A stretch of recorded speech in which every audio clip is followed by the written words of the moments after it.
Hey everyone, if you're not receiving notifications from Zoho CRM, don't worry. In this video, I'll show you how to fix notification issues so you never miss important updates, leads, or deal activities again. First, check your notification settings inside Zoho CRM. Go to Settings, then open the Notifications section and make sure the alerts you need are turned on. Next, make sure notifications are enabled for your browser or mobile device.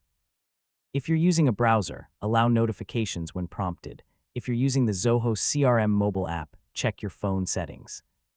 Go to App Permissions and ensure notifications are enabled for Zoho CRM. Now, check your Do Not Disturb mode. If it's turned on, your notifications may be silenced or delayed, so make sure it's disabled.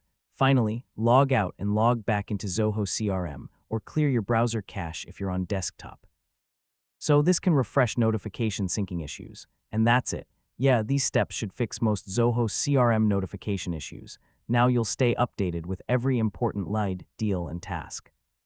Thanks for watching, and I'll see you in the next tutorial.